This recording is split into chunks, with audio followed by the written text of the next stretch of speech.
So I had an interesting hand come up the other day in a live 2-5 session, and I'm curious if you think this is largely quads out of the small blind here.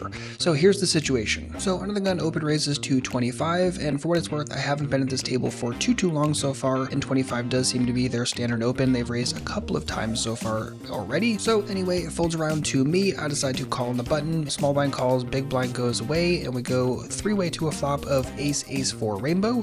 Small blind checks. Under the gun bets 25. I decide to call, and the small blind calls as well. The turn is yet another ace. Small blind checks. Under the gun bets 25. I decide to call, and the small blind calls too. The river is a fairly meaningless 9 of spades. Small blind checks. Under the gun checks. I decide to bet 400 into a 230 pot, and the small blind very quickly raises up to 400. So here's the question.